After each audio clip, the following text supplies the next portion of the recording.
Chapter 9 Morgan. Thank you, Morgan said softly. You have freed me from the magician's spell. Jack just stared at her. You were Peanut? Annie said. Morgan nodded and smiled. Really? You were with us all the time, said Jack, on all our missions. Morgan nodded again. Why did we have to go on this mission to find the mouse? Said Jack. If you were always with us. To break the spell. We had to be on the moon, said Morgan. You could have broken it the minute we arrived. Oh, that's what you were trying to say, said Annie. We didn't have to leave the moon base at all. Morgan nodded, smiling. But the moon man came along to help us, said Annie. He drew a constellation of a mouse. Is he a friend of yours? Morgan shrugged. Let's just say we had a little talk. He stopped by the moon base while you were out. The same way you had a talk with the ninja master, right? Said Jack. And the monkey and the sorcerer. Morgan nodded. I always speak to the ones who help you.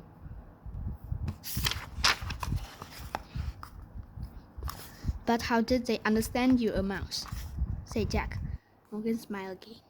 Certain wise ones understand the language of little creatures, she said. I bet it was you who turned the page of the books, said Annie, to show us where to go next. Morgan nodded. But who turned you into a mouse? Said Annie. Morgan frowned. A certain person who liked to play tricks on me, she said. His name is Merlin.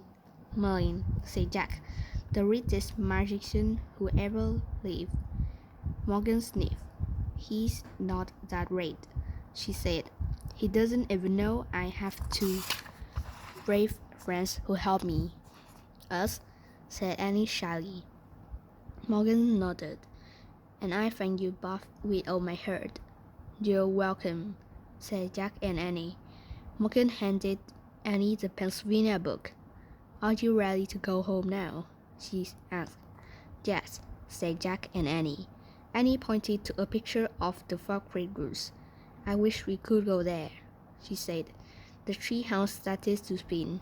It spun faster and faster and faster. Then everything was still, absolutely still, but only for a moment.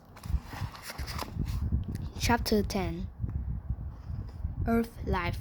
The midnight wolves woke up. A breeze rustled their lips.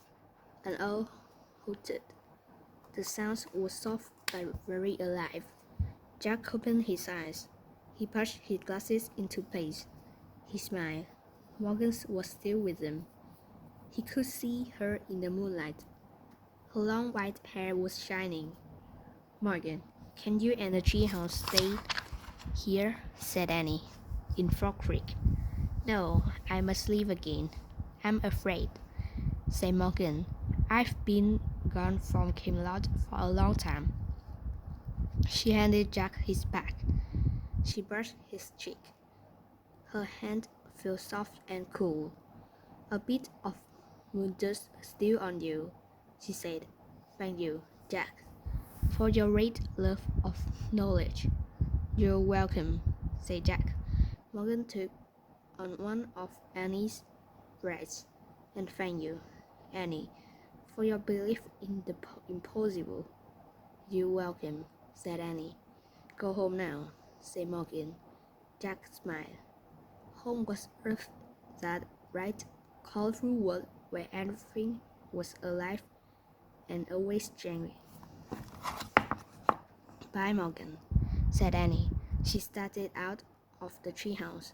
Jack looked back at Morgan. Will you come back soon? He said.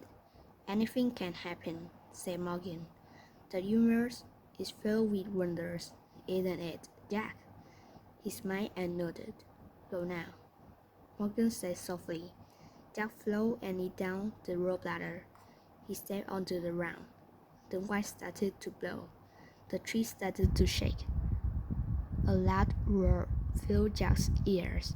He squeezed his eyes shut. He covered his ears. Then everything was silent and still. Jack opened his eyes. The ladder was gone. He looked through the leaves and branches of the giant oak tree. Where the treehouse had been was only moonlight now. "Buy the organ," he whispered sadly. "Buy Peanut," said Annie. Jack and Annie stared at the top of the tree for a long moment. "Ready?" said Annie. Jack nodded. They started for home. The midnight air felt good and moist. It was filled with the soft sounds of earth life. Jack and Annie left the forked woods. They started down the street. Annie glanced up at the sky. "The moon looks really far away, doesn't it?" It did, thought Jack. It was.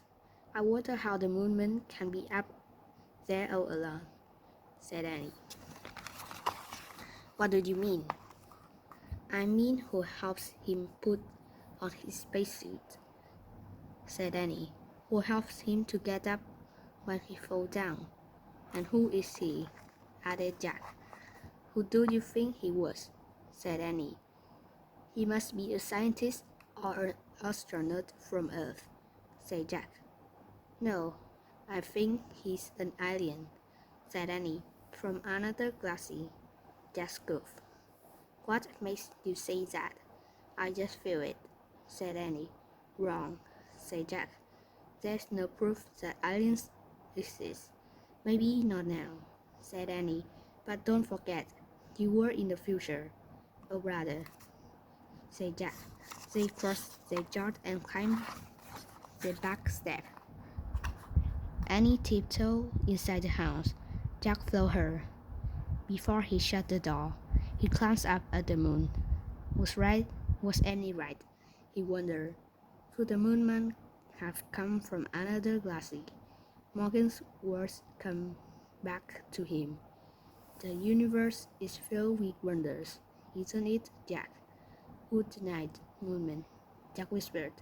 Then he closed the door.